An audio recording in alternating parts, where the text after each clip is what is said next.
गीतहरू यहाँ समक्ष सुनाउनको लागि नचाउनको लागि रमाइलो गर्नको लागि थुप्रै कलाकारहरू हुनुहुन्छ।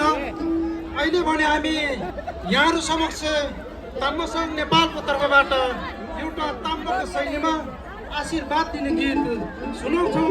यो आशीर्वाद यहाँहरूले ग्रहण गरिदिनु हुनको लागि अनुरोध गर्दछौँ।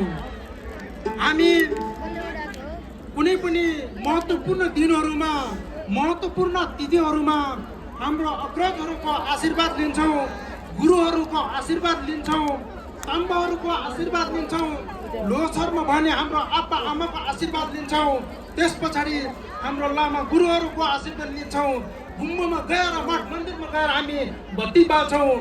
यसैले आज यो अवसरमा यहाँहरूलाई ताम्बाको भाकामा एउटा छोटो आशीर्वाद वाइ प्रस्तुत गर्न चाहन्छौँ।